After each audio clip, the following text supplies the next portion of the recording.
This is a lot of plastic. Hello everybody, my name is Connor Lewis. Usually I do more high quality, bigger idea videos, but this is a video about my Blu-ray collection, so thank you for joining me on this journey. I got a lot to talk about here, but first I want to talk about why I collect Blu-rays. And there's a good reason. A lot of people wonder why, and they're like, Connor, you can just get it on streaming. I do own streaming services.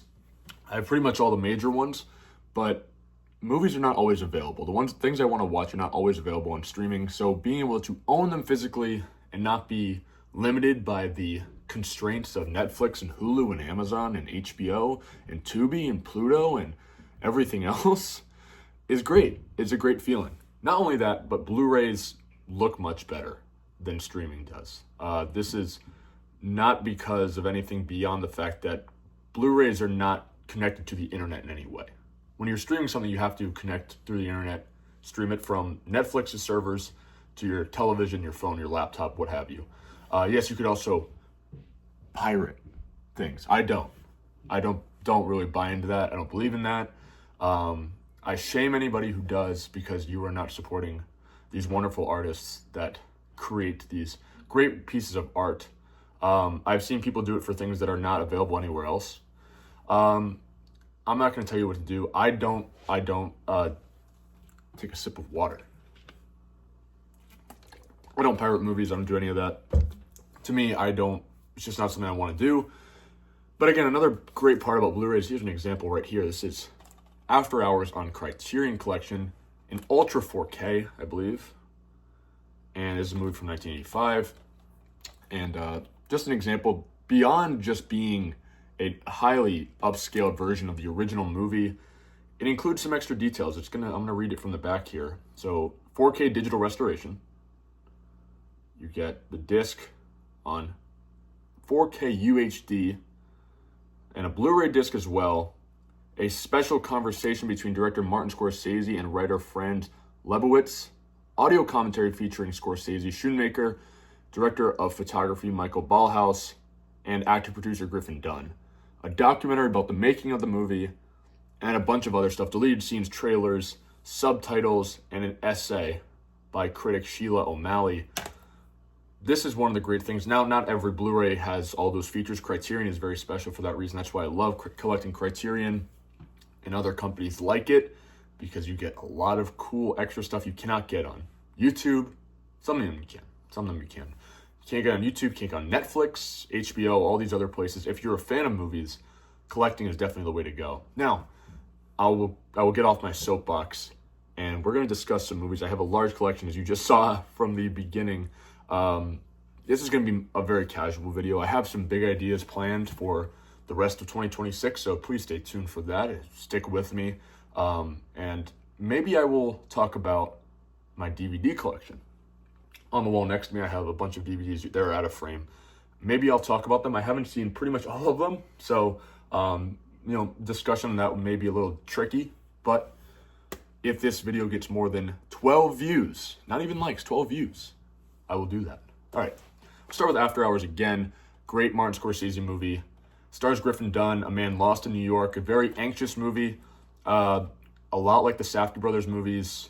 A high anxiety, certain energy, and certain, unhinged feeling that you get when watching this movie.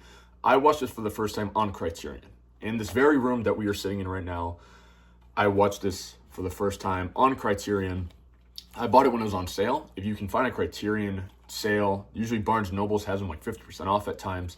I definitely insist you go find something you like. This is a great one. I think I gave this 5 stars on Letterboxd.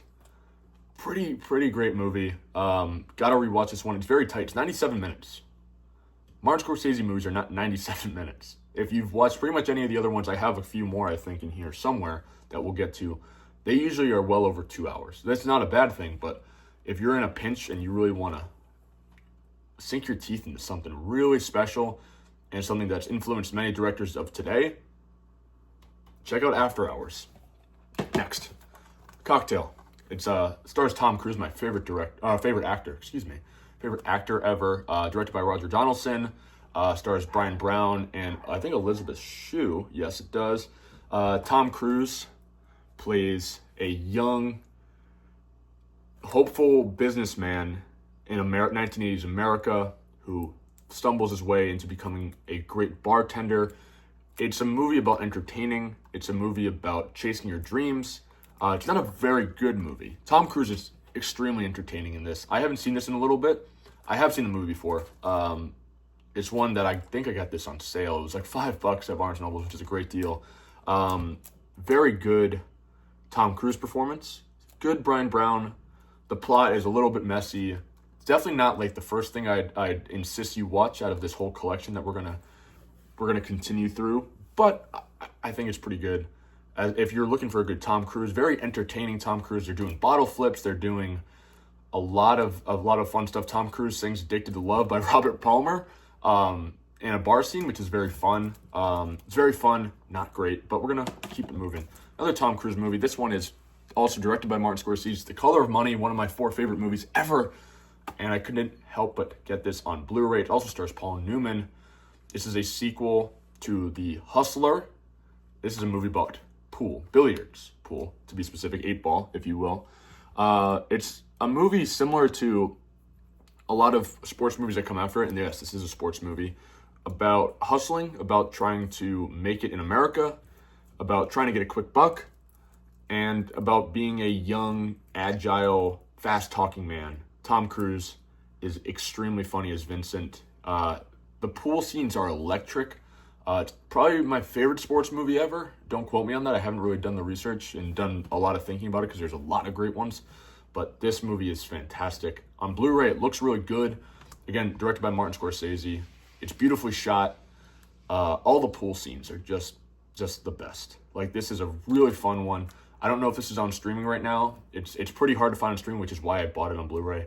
Definitely check this one out. Now, on the complete other side of highly artistic movies directed by Martin Scorsese, we have Avengers Endgame. I got this a long time ago. I think 2018, or 2019. Whenever this came out, that year. I think it was during Christmas time I got this, and I'll be real, I haven't seen it since probably COVID. I don't have a lot to say on this, but it is, one of the highest grossing movies ever. It's directed by Anthony and Joe Russo, stars Chris Evans, Robert Downey Jr., Chris Hemsworth, Mark Ruffalo, and a slew of other names that we can just go down the list and name. Probably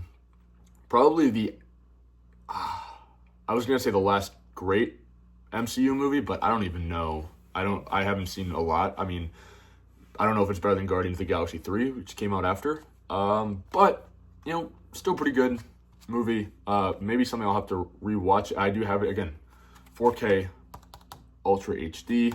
Maybe we'll fire this up. It's 3 hours, so, sink some time into that. Elvis is next.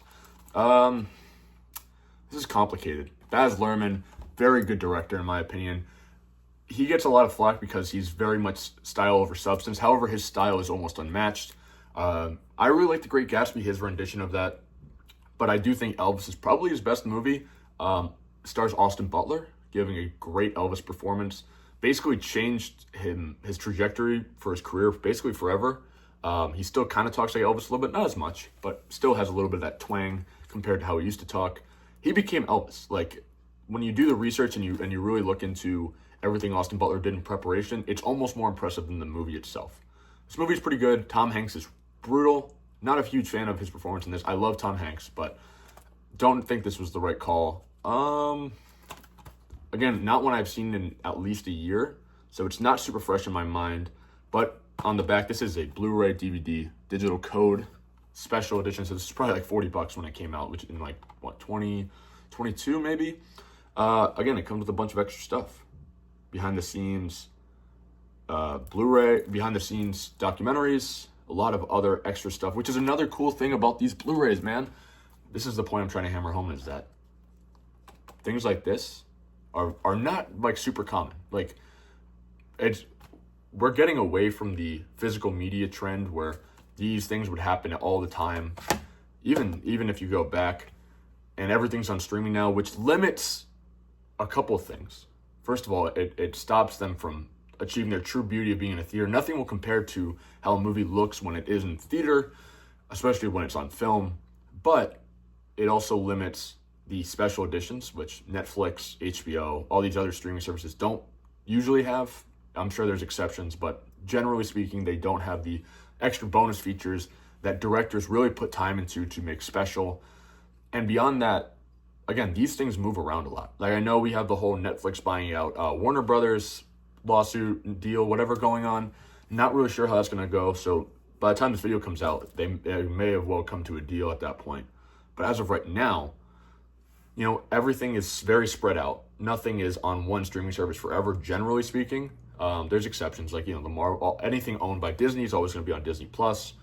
But I don't know. I'll give you the example of this, Color of Money. Just to go back to that for a second, that's never going to be on one streaming service, as far as I'm aware. That may change in the future, but it's always bouncing around.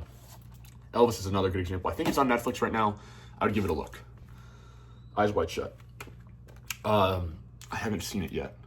I know. I have a few of these in here. I haven't seen it yet. And I got this because it was on sale at Barnes & Noble. I think it was $8. Pretty good deal. It's widely acclaimed as one of Kubrick's best. I mean, it doesn't say much because he's a very, very good director. But again, it comes with a bunch of extra stuff. It's Tom Cruise, Nicole Kidman, and Kubrick's last movie. This was, by many, again, I haven't seen it, considered maybe Cruise's best performance. He's given a lot of great performances. He is my favorite actor, which you may be questioning. Like, you haven't seen Eyes Wide Shut. Tom Cruise has been in like 60 movies, man. Like, give me a break. But we continue to another movie I haven't seen, but I just got this, so I'm a little bit excused. It's Seven Samurai on Criterion, and this is a huge case right here. Look at this beauty. And, you know, just quickly, a little art booklet. This is what you get when you get Criterion. If you like little booklets filled with art and stories and extra goodies, look into Criterion, man. Wait for it to go on sale first, of course, because they are expensive. If you don't have the money like me, you're always waiting for the sale. I don't think I've bought a Criterion, anything from the Criterion collection at full price. There's also Criterion, a streaming service with all the goodies, not the physical stuff, obviously, included. Seven Samurai is considered one of the great movies by Akira Kurosawa. Not one I've seen. Again, the movies I haven't seen are not because I don't want to watch them, obviously, but both of those that I just talked about are well over 3 hours. Eyes Wide Shut's probably about 3, but still, 3 hours is a lot of time to sink into one thing for one day. To me, you got to set aside like a day for that. Like when I saw The Wolf of Wall Street for the first time, I basically set aside like a good chunk of time to prepare myself, because 3 hours to do anything can be a long time for sure. Like I don't think you can argue that. So, and that's why many people have like a problem with just setting aside time to sit down, watch a 3-hour movie. We'll continue to one of my favorite movies, probably at one time my favorite movie ever, Goodfellas. What can you say about Goodfellas that hasn't been said already? Stars Robert De Niro, Ray Liotta, Joe Pesci. It's directed by Martin Scorsese. It's a 5-star classic. I've seen it probably a dozen times in my life. There's not a lot you can say. I remember my dad showing me this movie, and I was hooked from the moment I saw it. A lot of these I've first seen with either my mom or my dad. Like Cocktail, I first saw with my dad. Avengers Endgame, I saw with both my parents. So, you know, some of these movies actually do have something personal to me. Again, not a lot I can say about Goodfellas that hasn't been said by someone smarter than me. So I just won't say anything at all. Again, but this is in a 4K restoration. This was $10, I believe, at Barnes & Noble's. I remember getting it summer of 2024. Yes. Just trying to get it back. And because I really wanted to watch it, I watched a ton of the clips online just because I hadn't seen it in a while. And again, this wasn't on streaming for a while. I think it might also be on Netflix right now. Don't quote me on that. But again, these movies are not easy to find.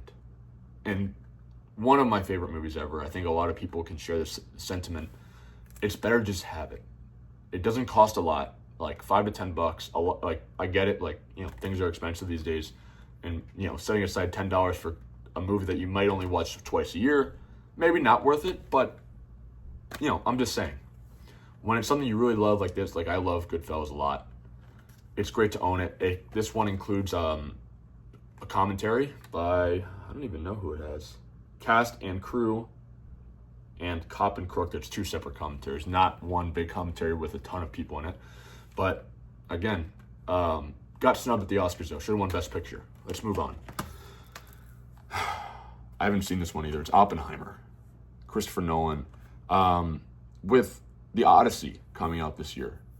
I think it's high time for me to sit down and watch this. Again, this was one that was also on sale. I got fairly recently, within the last 6 months, so I have no excuse. You know, slam me in the comments if you must, because I have not seen Oppenheimer yet. And if I've told you I have, I'm sorry, I lied. But this is considered a great movie. It basically swept the Oscars during its year. I think it won like 10 Oscars, maybe. Again, yeah, just reading off the list: Cillian Murphy, Emily Blunt, Matt Damon, Robert Downey Jr., Florence Pugh, just to name a few people. But again, a lot of other people are in this movie. I'm sure if I read the back, yep, Josh Hartnett, Casey Affleck, Rami Malek, and a lot more people that aren't even listed on this are in this movie.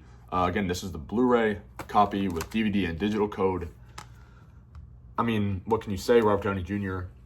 famously won an Oscar for this after, you know, I too, when I was not a big movie fan, falsely wrote him off after, you know, Avengers and all those, that his run as Iron Man ended. Then he did Dr. Dolittle, which is awful. And then he comes out and does this. So, you know, good for him, obviously. I'm very happy for him. And I don't know if Doomsday's going to be good. I'm not even, like, thinking about it really, but I just, this is not, like, Marvel corner, but when you put out all the pieces, I'm like, bro, I don't know. I don't think it's going to work. Anyway, another Criterion here. It's not the last one we'll talk about. This is 12 Angry Men.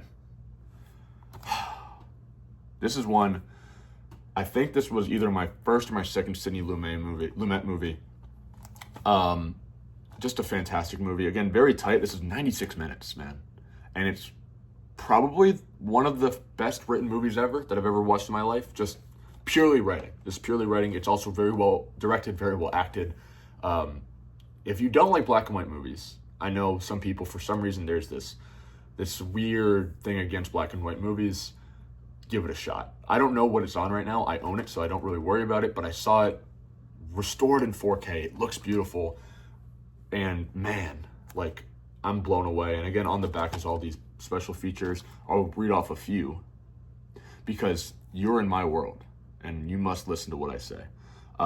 This includes interviews with Walter Bernstein about Lumet and a lot here. I'm just reading down the list. There's a lot included.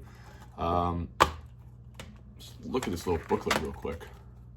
It's pretty nice. If you like physical media, if you like having little things, like, look at the artwork. Look at all this. There's a lot to read. This is like a nice little pamphlet, a little booklet.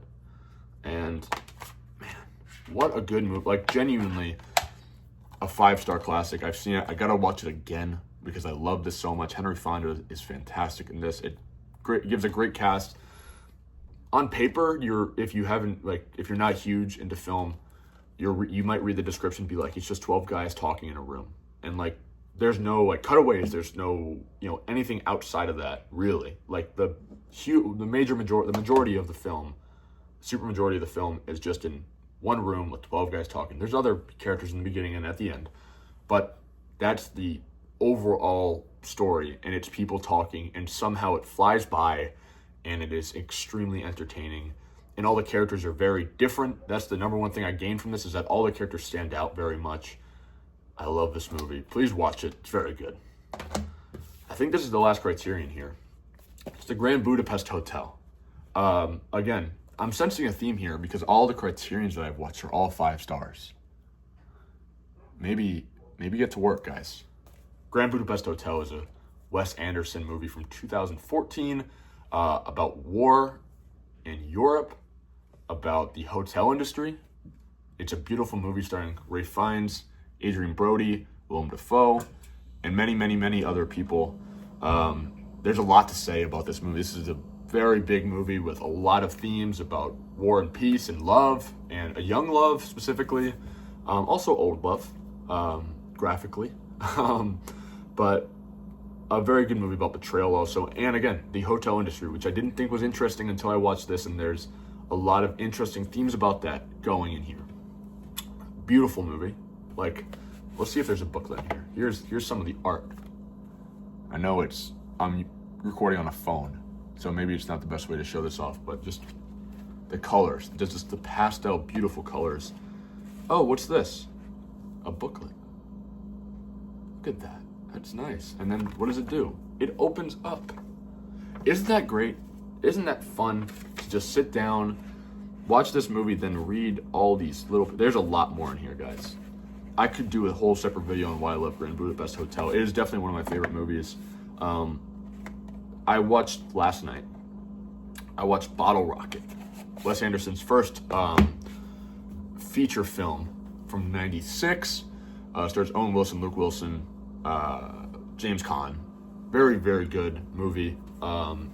Great movie about friendship, about brotherhood, about crime a little bit. It's very funny, very sweet, very sentimental, and a very good Luke Wilson performance. Definitely recommend it. Go watch that. It's on Tubi, so it's free. So watch that, and then watch Grand Budapest Hotel because it is a 5-star classic. And if you can get your hands on a Criterion version and watch it in 4K, the movie alone, like you could watch it on a Samsung smart fridge. You could watch it on an Apple Watch, and it still looks beautiful. But if you watch it on the biggest TV that you got in 4K or anywhere close, it's going to be like you've never seen color before. Next is Toy Story 4.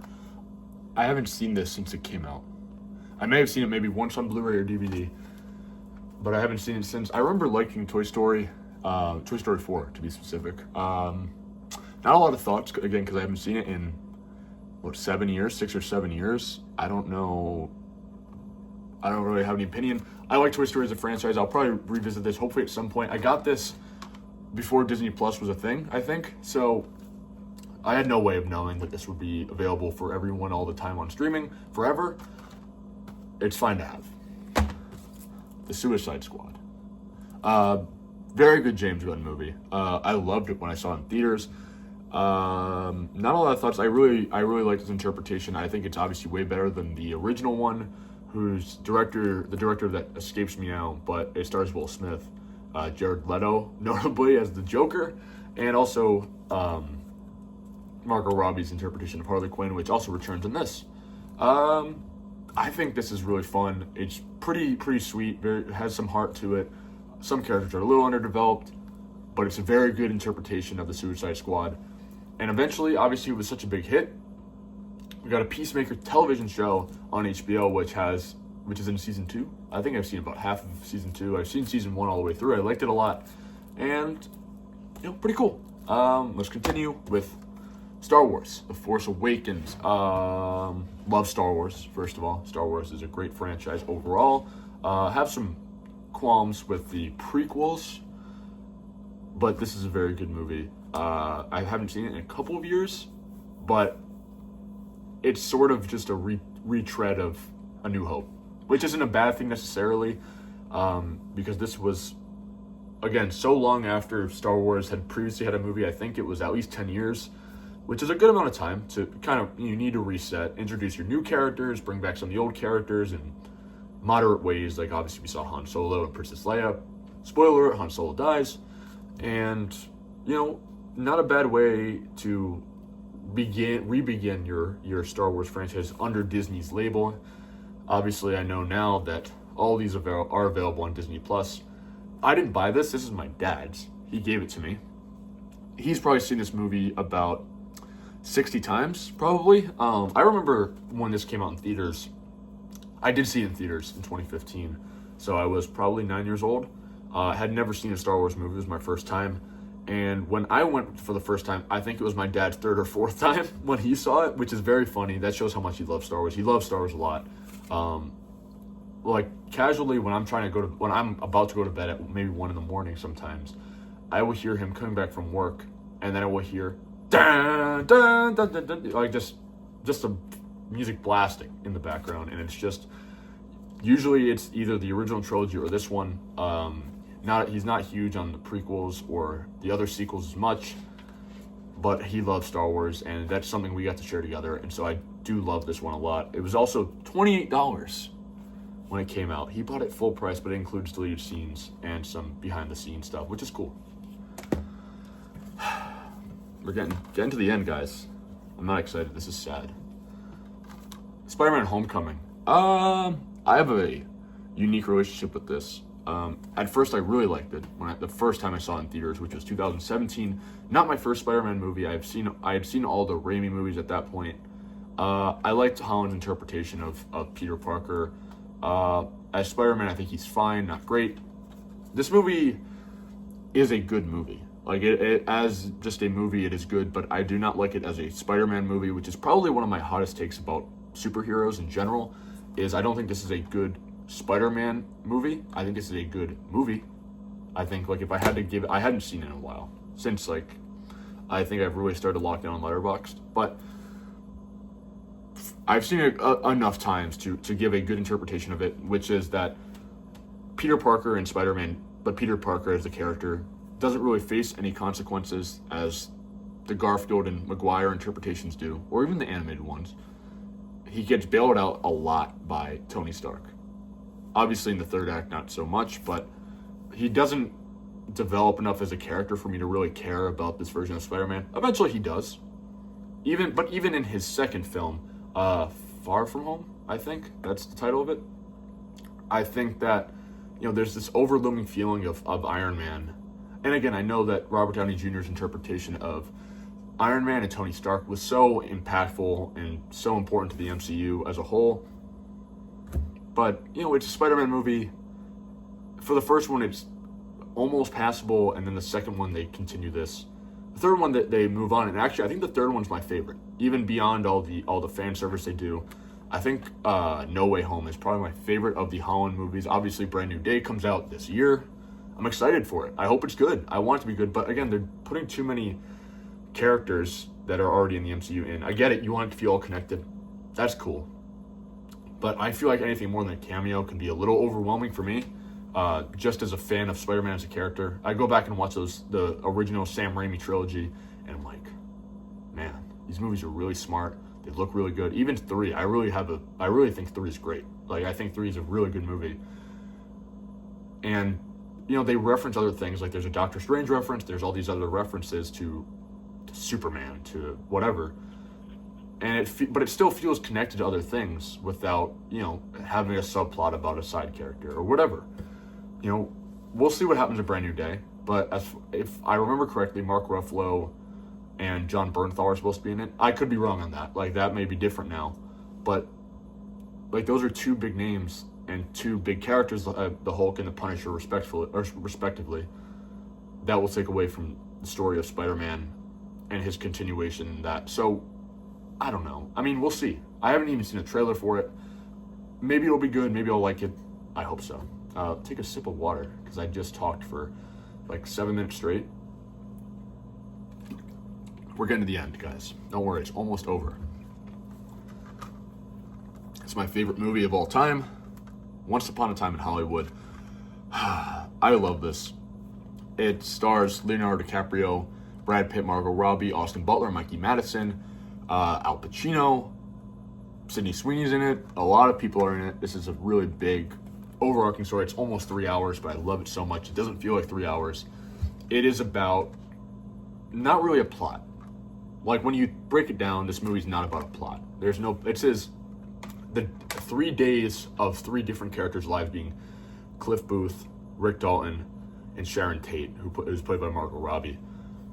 And we just see their day-to-day and how they interact with each other and the crises that those 3 characters go through in their lives, or the good parts that those characters go through, just on a day-to-day basis. So if you're looking for a movie with like a strong plot, this isn't really that. I love this. This is a 5-star movie for me.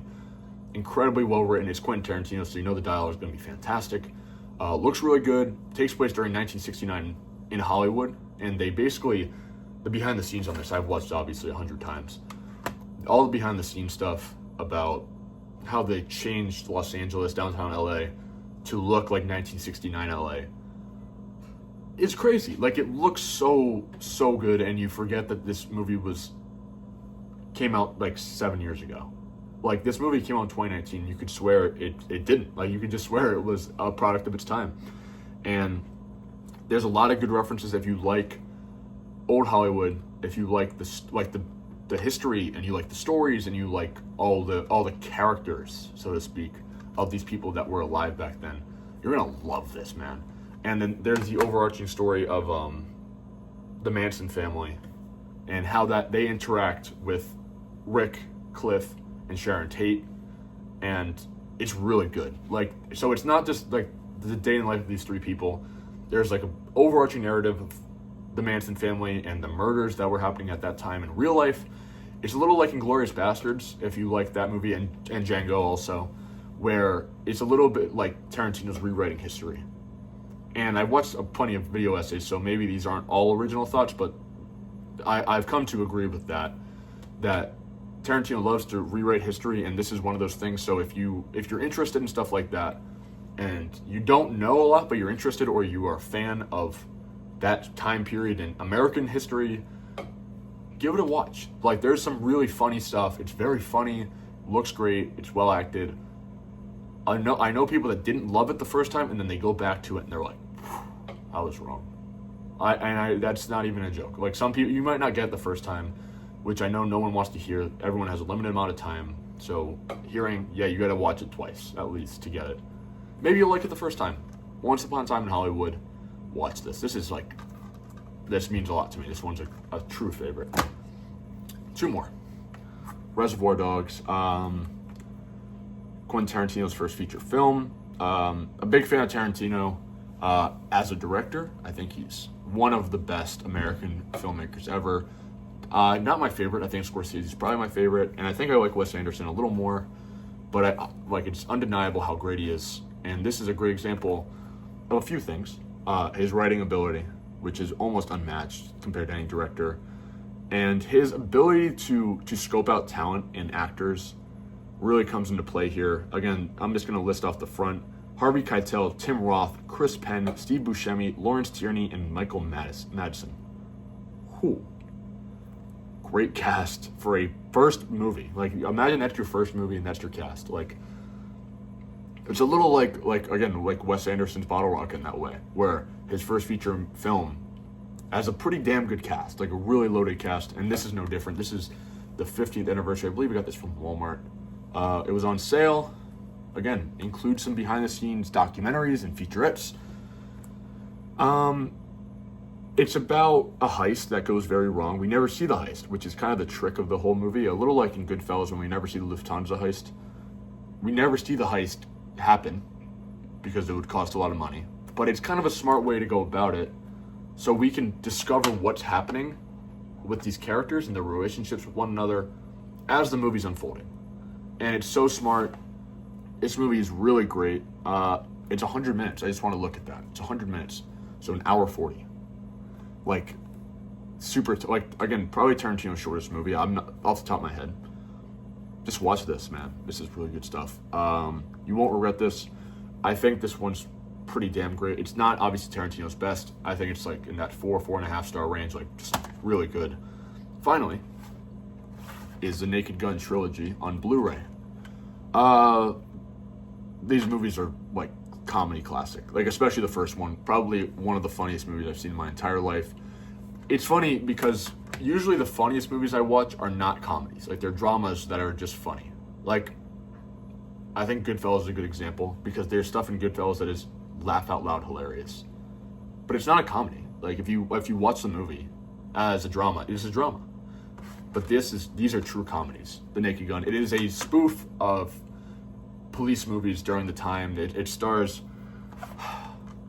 the undeniable, unforgettable Leslie Nielsen in the titular role. And it's when I first saw it, the first Naked Gun with my dad, not on Blu-ray, just on probably streaming or whatever, I was like, this is my new thing. Like, this is so funny. And Leslie Nielsen is one of the great comedy actors. When he started as a drama actor and became such a remarkable comedy actor with Airplane, with, all the Naked Gun movies, and he just had this legacy of being, the driest humor, but unforgettable. And I love these movies so much. They're on Paramount Plus. So if you have Paramount Plus, and you might if you have Amazon Prime, watch the first one. The first one's great. Like, the first one's a generational comedy that we're going to be talking about for the next 50 years. Like, this one's not going away. The second and third one are not bad, but Like, if you just want to watch one true comedy, it's really tight too. Like, off the top of my head, I don't know, but let's see. I don't think it's back here. But if I had to guess, 84 minutes. It's 84 minutes, man.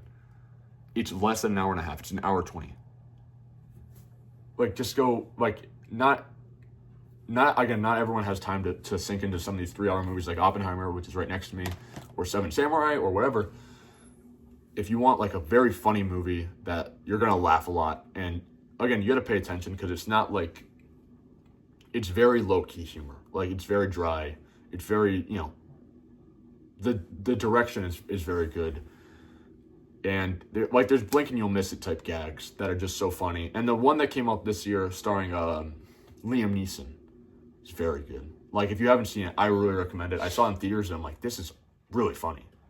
Would have never thought Liam Neeson would have been that funny for the role, but it works. And Pam Anderson's very funny as well. Almost as funny, I would say, as Liam Neeson. But go give the original Naked Gun, Files from Police Squad a shot before you watch any of these. But that is my collection as it stands today. I want to thank you all for joining me. This video will probably end up being like 40 minutes. So if you've even made it close to this far, I am deeply appreciative. I have some cool stuff that's coming out this year. Some stuff I'm working on. Some stuff I'm working with other companies that I cannot wait to deliver to you. This was just for fun to kind of track where I am right now with my Blu-rays. Something that means a lot to me. I'm considering doing a vinyl collection video, which I have a good amount. Not as many Blu-rays, but I think I have probably a good amount of vinyls and even CDs that I could really sink my teeth into and just explore that. So maybe that's something I do in the future. But thank you all for watching, and I'll see you in the next video.